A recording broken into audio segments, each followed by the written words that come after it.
O episódio em si, Leda, é mais um reflexo do Estado que nós vivemos de fora da lei. Nós estamos fora da lei. Nós não vivemos mais no Estado democrático de direito no Brasil. Veja, estamos falando de uma ação que não tinha a menor razão de acontecer quando aconteceu, absolutamente inoportuna, a ação contra o Roberto Jefferson, feita por um juiz que tem ultrapassado os limites legais e constitucionais com enorme frequência, julgando não pode nem chamar de réu, um investigado que não tem prerrogativa de foro especial, ou seja, não deveria estar sendo julgado pelo Supremo Tribunal Federal, e que o próprio Supremo Tribunal já tinha decidido isso, e que a própria Procuradoria-Geral da República, ao que parece pelas informações recentes, já tinha decidido que era um juiz de primeira instância que deveria decidir, a Procuradoria pedindo a internação, digamos assim, que ele fosse tratado como uma pessoa que não estava em plenas faculdades mentais. Daí, diante de tudo isso, diante de uma ação dessa, nós temos, de um outro lado, um homem que é um senhor, fragilizado, vendo todos os desmandos no país, e que realmente não tinha muita alternativa. Porque eu vejo muitas pessoas criticando o Roberto Jefferson, e é importante eu te dizer isso, Leda, eu não tenho simpatia pelo Roberto Jefferson, pessoal. Nunca tive. Quando ele era deputado do PTB, lá atrás, eu ainda achava que tinha algumas coisas interessantes na forma de argumentação dele. Mas eu nunca tive uma afinidade ideológica com ele, nunca achei ele um cara que deveria ser promovido pelos conservadores, nunca achei. Mas o que esse homem sofreu, eu tenho que me solidarizar, porque eu não desejo ao meu pior inimigo. Eu não desejo ao meu pior inimigo. Ele tem falas que são absolutamente inconsequentes, desconectadas da realidade e rudes, inoportunas. Tem. Mas isso não é crime. Não é crime no Brasil. E se for crime, em algum lugar, é crime de primeira instância. Digo, se eu xingar a Leda... Calúnia, calúnia, injúria e difamação.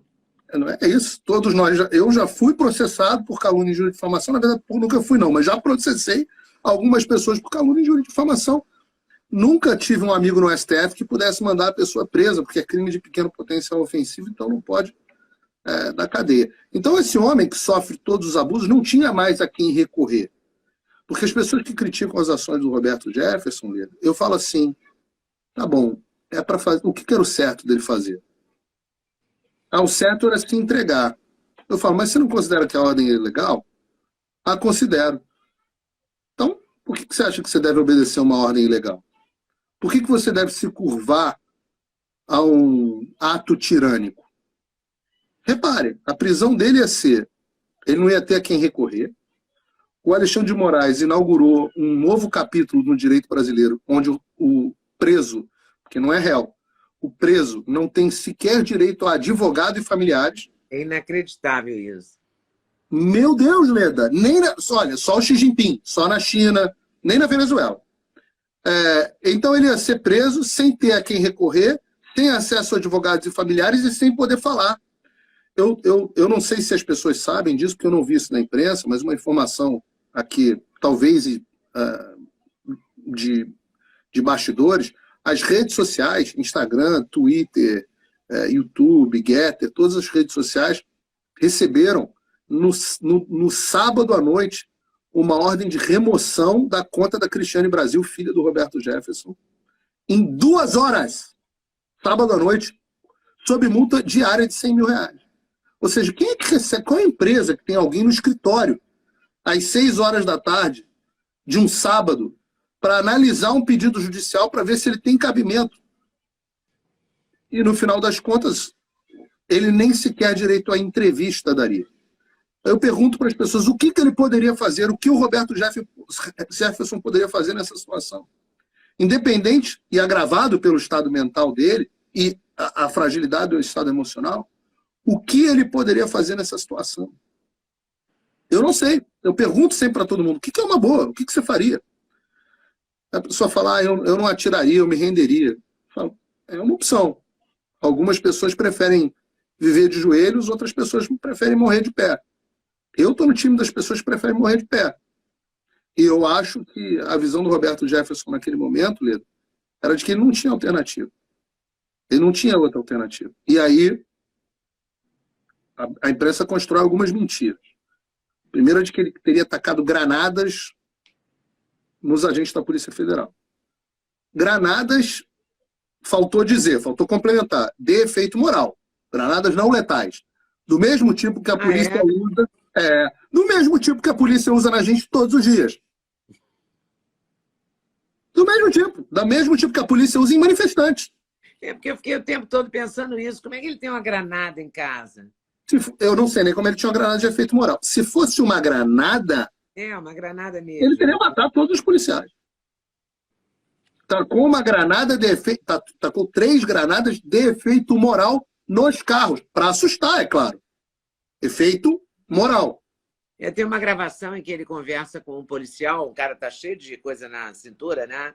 Eu não sei nem o que é aquilo, é um cinturão de... Não, e ele diz para ele que jogou na frente do carro quando os caras estavam atrás do carro, os policiais. Exato. Ele diz isso. E tiros de fuzil. Recebeu a polícia a tiros de fuzil. Aí eu tenho algumas ressalvas a essa afirmação. Primeiro que a polícia só é polícia, Lida, se ela age sob a égide da lei. Se um policial age sem estar sob a égide da lei, se é simplesmente um homem armado cumprindo a ordem de um chefão, o nome disso é capanga. Não é policial.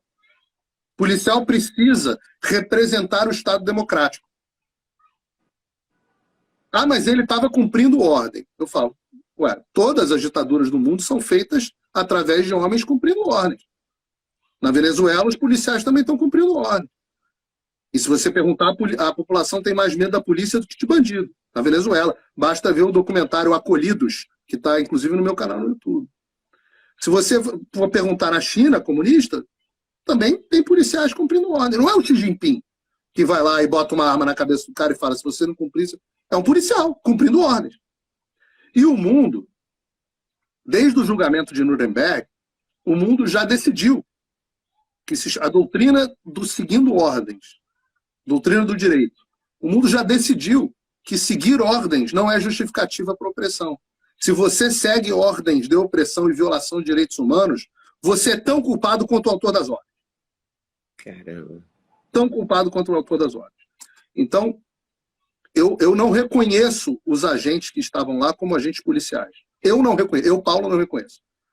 Porque não é possível que a essa altura de um campeonato um agente policial desconheça as arbitrariedades desses inquéritos. Então, quando ele decide, eu vou cumprir essa ordem que chegou aqui para mim, ele está tomando uma decisão que é uma decisão que é de preservação do emprego dele. Ou ele concorda com Alexandre de Moraes, e, portanto, ele é tão opressor quanto o próprio Alexandre, porque ele é um agente federal, ele tem obrigação de conhecer a lei, ou ele está dizendo o seguinte, eu não vou comprar esse barulho, eu prefiro dar 8 tiros, que é o que dizem, em direção a um senhor de 70 anos, a desafiar o Alexandre de Moraes. Então, se você fez isso, você já morreu por dentro. Você é um facínora, igual o Alexandre de Moraes. E os áudios, tem um áudio que está rolando na internet, eu não sei se você já recebeu, Leda, da prima do Roberto Jefferson, que chegou à casa, à residência, e conversa com a gente. Você já ouviu esse áudio? Não. E o policial fala, eu estou cumprindo a lei, eu não estou fazendo nada de ilícito. Aí ela fala, onde já se viu me receber com tiro de fuzil, eu vou entrar. Aí a moça fala, não, calma, ele merece um pouco de consideração. Aí o cara fala, ele merece muita porrada.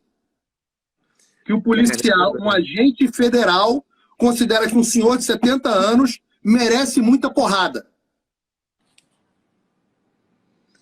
Nossa, não tem nada certo, não tem nada correto nisso, né? Esse agente precisa ser exonerado da Polícia Federal hoje. Policial não pode dar porrada em cidadão, muito menos em um cidadão de 70 anos. Isso vale para o da favela e vale para um senhor de 70 anos na sua residência. vítima de um inquérito ilegal, sofrendo as perseguições políticas. E eu falo de novo isso, Leda, discordando das ações do Roberto Jefferson, discordando da forma como ele... Mas isso não é motivo para pegar e jogar na cadeia. Não é, não é. E aí você me fez um... Então, esse é um apanhado geral sobre o que eu acho sobre o assunto. Aí você me perguntou... Como é que isso vai bater na campanha do Bolsonaro? Então, vou porque dar também pode ser... Porque eu entendi um pouco, não sei se... Eu vejo um pouquinho como provocação também, né? Um domingo de manhã, há uma semana, 7 dias do segundo turno.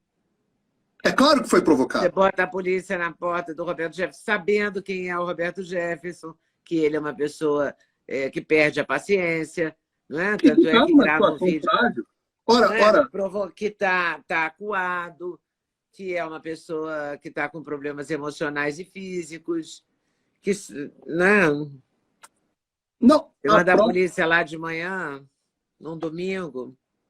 Sabendo que a PGR havia falado que ia pedir dias antes para que ele fosse levado a uma instituição psiquiátrica. Sabedores disso, eles resolveram fazer essa provocação ao Roberto Jefferson.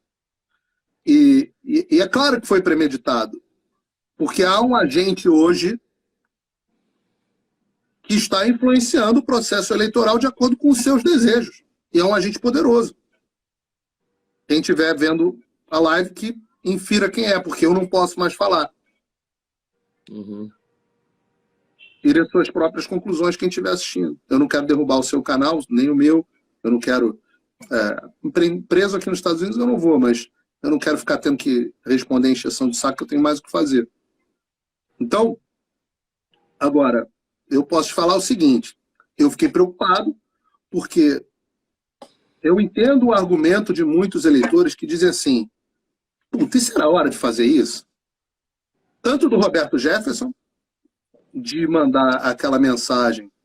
Ele não estava incorreto em nada que ele falou sobre a Carmen Lúcia. Ele errou na forma, não no conteúdo. Ele está correto. A análise dele sobre o que a Carmen Lúcia disse, correta. Eu vou descumprir a Constituição aqui só um pouquinho. Mas daqui a pouco a gente volta à Constituição. Eu vou só dar uma descumpridinha aqui. É só um ato institucional. É só o AI1. Mas é rapidinho, daqui a pouco eu volto. Daqui a pouco vocês têm a liberdade de vocês de volta. Não, obrigado, Carmen. A comparação que ele fez com a prostituta é que eu acho que ela não está incorreta. Aí é que ele exagera, que ele não precisava ter feito. Né? Não precisava. Não acrescentou nada. E, agora, está no direito dele. Mas eu não gostei, eu sou a Carmen Lúcia e eu não gostei. Entra processo de calúnia e difamação. Tudo certo. Gostou do corte que você acabou de ver? Vale a pena conferir com certeza, né? Então vai conferir muitos outros cortes no canal de cortes Leda Nagli. É claro que a entrevista completa você vai conferir no YouTube Leda Nagli, canal Leda Nagli do YouTube, você não pode perder de jeito nenhum. Valeu, tô te esperando, hein? Vem nessa!